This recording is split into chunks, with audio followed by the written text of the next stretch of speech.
नमस्कार मित्रांनो, तू रे माझा मितवा या मालिकेच्या येणाऱ्या काही भागामध्ये मित्रांनो आता एक असा जबरदस्त ट्विस्ट आपल्याला पाहायला मिळणार आहे। त्या ट्विस्टमध्ये आता राजेश शिर्केंच्या घरी स्वामींचं आगमन होतात। कोणता आता भयानक चमत्कार घडतो आणि राकेशला त्याच्या पापाची शिक्षा कशी मिळते, कारण दत्तांच्या पादुका चोरणाऱ्या राकेशला या नराधमाला मात्र आता सगळ्यांच्या समोर सगळं काही सत्य कसं उघड होतं आणि शेवटी त्याला अगदी त्याच्या पापाची शिक्षा कशी मिळणार आहे हे मात्र आपण या व्हिडिओमध्ये पाहणार आहोत। आणि शेवटी जे स्वामी आहे तर ते स्वामी मात्र आपल्या ईश्वरीचं कौतुक करून ईश्वरी या घरासाठी गृहलक्ष्मी किती भाग्याची आहे आणि या घरामध्ये आता जे काही घडले गेलेले आहे तर ते घडले गेलेलं जे काही भूतकाळातील एक सत्य आहे तर ते सत्य मात्र आता ईश्वरी त्या सत्यापर्यंत कशी पोहोचते आणि अर्णवच्या वडिलांना कसा न्याय देते हे आपण आज या व्हिडिओमध्ये पाहणार आहोत। तेव्हा मित्रांनो व्हिडिओ शेवटपर्यंत नक्की बघत राहा आणि जर तुम्ही आपल्या चॅनलवर नवीन असाल तर चॅनलला सबस्क्राईब करण्यासाठी विसरू नका। तेव्हा मित्रांनो आता राकेशला आता पैशांची गरज असल्यामुळे शेवटी तो त्या पादुका चोरतो आणि त्या पादुका चोरल्याने आता त्याला आनंद होतो, कारण देवसुद्धा आपल्या पाठीशी आहे म्हणून त्या पादुका आपल्याकडे आल्यात। आता तो पादुका चोरताना अर्णव आणि ईश्वरी तेथे आलेले असतात, पण तरीसुद्धा आता तो त्यांना अगदी म्हणजे नजर आड त्या पादुका चोरतो आणि त्या पादुका मात्र त्याने आता आपल्या रूममध्ये लपवलेल्या असतात आणि त्या पादुका त्याला विकायच्या असतात आणि त्याचं ते कर्ज आहे तर ते कर्ज त्याला अगदी भरायचे असते। परंतु आता ईश्वरी बघते तर काय, कारण आता या सगळ्याची जबाबदारी मात्र आजीने ईश्वरीवर टाकलेली असते। आत्तापर्यंत ईश्वरीने छान सगळं काही पार पाडलेला असतो हा सोहळा, पण ऐन वेळेस मात्र ह्या पादुका चोरी गेल्यामुळे आता स्वामींचा या घराला किती मोठा शाप होईल, कारण कित्येक दिवसांची आता ही सात्विकाने ठरवलेलं स्वप्न आहे, कारण तिला दत्ताची जी काही पालखी आहे तर त्या पादुका तो अगदी भव्य सोहळा घरी आयोजित करायचा होता हे तिचं स्वप्न होतं आणि तिची आज इच्छा शेवटी पूर्ण झाली होती। स्वामीसुद्धा आता घरामध्ये पूजेला येणार आहे, त्यांचा अभिषेक होणार आहे आणि ह्या दत्ताच्या पादुका आता गायब झाल्यात। ईश्वरीवर इतकी मोठी जबाबदारी मी टाकली होती, पण तरीसुद्धा ईश्वरीने हे काय केलं। त्यावर आता ईश्वरी म्हणत असते की आजी हे बघा, तुम्ही काही टेन्शन घेऊ नका, लवकरात लवकर पादुका स्वामी येण्याच्या अगोदर अगदी तेथे असतील आणि त्या पादुकांचाच अभिषेक होईल। तेव्हा आता आजी खूपच चिडलेली असते, पादुका गायब झाल्याच कशा। ईश्वरी म्हणते की हे बघा आजी, मी अगदी रात्रभर जागून होते, तुम्ही मला सांगितल्याप्रमाणे अगदी ब्रह्म मुहूर्तावर मी उठले सुद्धा, ब्रह्म मुहूर्ताच्या वेळी सुद्धा आता पादुकाही तेथेच होत्यात। पण त्यानंतर मात्र आता जेव्हा मी आतमध्ये गेले तर आता अर्णव सरांसाठी कॉफी घेऊन गेले होते आणि त्याच वेळेस आता ह्या पादुका गायब झाल्यात। नक्की आता ही पादुका कोणी आणि गायब केलेल्या आहे मला माहिती आहे। तेव्हा आता अर्णवला ते सर्व आठवते, कारण जेव्हा अर्णव ईश्वरीकडे खाली आलेला असतो, ईश्वरी मात्र ते गोमूत्र आहे, दुर्वाने मात्र आता घरभर जेव्हा शिंपडीत असते तेव्हा आता राकेश तेथे लपलेला असतो आणि त्यातून ती फुलदाणी खाली पडलेली असते। त्याचा आवाज होऊन मात्र अर्णवला ओळखलेलं असते की नक्की पादुका ह्या अगदी चोरण्याचं काम त्याच वेळेस झालेलं आहे आणि नक्की हे काम राकेशने केलं असेल, कारण आपण त्याचे अकाउंट सील केलेले आहेत आणि त्याला पैशाची गरज असल्यामुळे त्याने मुद्दाम हे सर्व केलं असेल। आता आजीला खूप टेन्शन येते। आजी म्हणते की आता हा राजसरक्यांच्या इब्रतीचा प्रश्न आहे, ईश्वरी हे काय केलंस तू। आता वल्लरी मामी लगेच पुढे येते। वल्लरी मामी म्हणते की हे बघा, हे जे काही आता हे पादुका चोरण्याचं काम केलेलं आहे तर ते ईश्वरी देसाईने, कारण तिला तिच्या वडिलांचं जे अगदी हॉस्पिटलसाठी लागणारा 8 लाखाचा जो खर्च आहे तर तो खर्च मात्र यातून पूर्ण करण्यासाठी तिने नक्कीच पादुका चोरल्या आणि सगळ्यांच्या समोर ती आव आणण्याचा प्रयत्न करते। आता हे ऐकल्यानंतर अर्णव तयार होऊन बाहेर येतो। अर्णव पाहतो तर काय, आता वल्लरी मामी ईश्वरीवर जे आरोप करत आहे ते बघून अर्णवला खूपच राग येतो। अर्णव म्हणतो की मामी तू काय बोलतेस, मामी हे बघ, एकदा आरोप करताना तू अगदी नीट आरोप करत जा, कारण माझी बायको कधीही अशा देवाच्या पादुका वगैरे नाही चोरणार। जे काही केलेलं आहे तर ते पादुका चोरणारा चोर दुसराच आहे आणि आता मी अगदी सगळ्यांच्या समोर पादुका नक्की कोणी चोरलेले आहे हे अगदी प्रूफ करणार आहे। तेव्हा आता अंजली आणि घरातील सगळ्यांना खूप टेन्शन आलेलं असतं की पादुका नक्की गेल्या कुठे। आता अर्णव आहे तर तो मामीची बोलती बंद करतो. मामीला म्हणतो की हे बघ मामी, शांत राहा. तू आता ईश्वरी जेव्हापासून घरात आली तेव्हापासून तिच्यावर सारखे आरोपच करत आहे आणि आज मात्र माझ्या बायकोने त्या पादुका चोरलेल्या नाही, कारण मी ईश्वरीच्या बरोबर जागा होतो. रात्रंदिवस ती अगदी जागी राहून दत्तक गुरूंची सेवा करत होती आणि ईश्वरी असं करेल कधीच शक्य होणार नाही.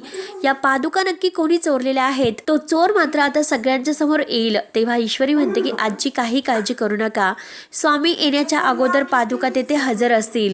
तेव्हा आता अर्णवने CCTV फुटेज आता त्याद्वारे मात्र जे काही पादुका चोरणारा जो चोर आहे तर तो सगळ्यांच्या समोर आणलेला असतो.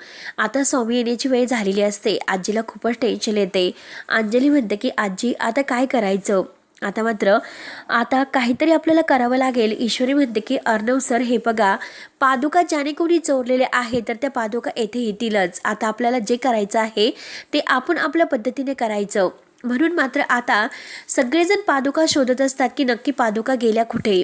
आता त्याच वेळेस आता हा राकेश मात्र त्याने त्या पादुका आहे तर त्या आपल्या रूममध्ये कपाटात लपून ठेवलेल्या असतात आणि आता कपाटात ठेवलेल्या त्या पादुका आहे तर आता अर्णव आणि ईश्वरीला संशय येतो, हे काम नक्की राकेशचं असेल. राकेशनेच हे सर्व केलेलं आहे. तर तेव्हा आता राकेशने असं केलेलं आहे म्हणून आता अंजलीच्या रूमची झडती घेतली जाते आणि त्याच वेळेस आता कपाटामध्ये त्या पादुका सापडतात. ईश्वरी आणि अर्णव घाईने त्या पादुका घेऊन बाहेर येतात, परंतु आता सगळ्यांच्या समोर हे सर्व राकेशने केलेले आहे हे मात्र सांगत नाही. आणि शेवटी आता त्या पादुकांची प्राण प्रतिष्ठा होते आणि सगळे काही अगदी पूजाविधी मांडली जाते. अभिषेकाची तयारी झालेली असते आणि त्याच वेळेस आता स्वामींचं आगमन होतं. स्वामी आता घरात येतात. घरात आल्या क्षणी आता ईश्वरीचं अगदी ते ईश्वरीकडे पाहता क्षणी आता ईश्वरीच्या डोक्यावर हात ठेवून आता अर्णव आणि ईश्वरीच्या जोडीला अगदी भरभरून आशीर्वाद देतात. कारण जी पूजा आहे तर ती पूजा मात्र अगदी इतकी छान ईश्वरीने मांडलेली असते आणि आता ईश्वरी आणि अर्णवच्या जोडीला अगदी भरभरून आशीर्वाद मिळालेला असतो.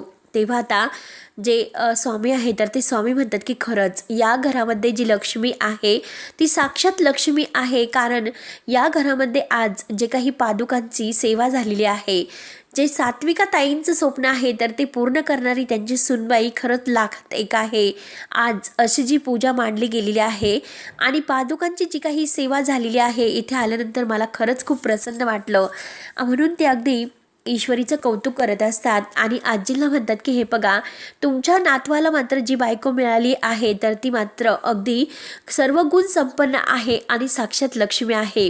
तेव्हा आता आजी म्हणते की अहो, ती तर आता ह्या म्हणजे अर्णव आणि ईश्वरी या दोघांची पत्रिका कधीही जुळत नव्हती आणि आता एका गुरुजींनी असे सांगितले होते की जर या दोघांचं लग्न झालं तर मात्र खूप काही अगदी म्हणजे त्यांच्या जीवनामध्ये, अर्णवच्या जीवनामध्ये खूप काही संकट येतील आणि खूप काही असे अपशकुन सुद्धा घडलेले आहे.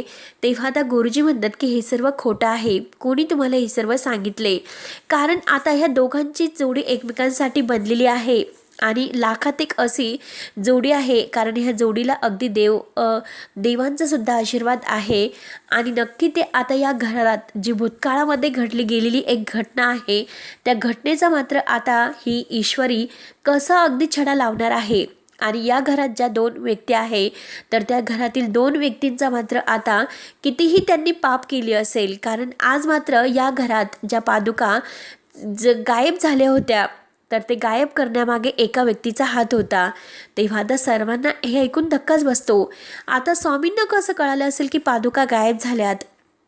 तेव्हा आता ईश्वरी म्हणते की हो स्वामी, खरंच घरातून पादुका गायब झाल्या होत्या, कारण मी रात्रभर आता पादुकांचं अगदी सेवा केली होती, पण ऐन वेळेस पादुका इथून गायब झाल्या होत्या. तेव्हा आता स्वामी म्हणतात की हो, मला सगळं काही माहिती आहे की पादुका कुठे गेल्या होत्या आणि काय झालं होतं, परंतु मुलगी, हे बघ मुली, तुझी यात काही चूक नाही. तुझी सेवा करायची होती ती दत्तगुरूंची सेवा अगदी तुझ्या अगदी सात्विका ताईंच्या अगदी त्यांच्याप्रमाणेच तू केलेली आहे आणि हे जे व्रत आहे तर तू पार पाडलेलं आहे.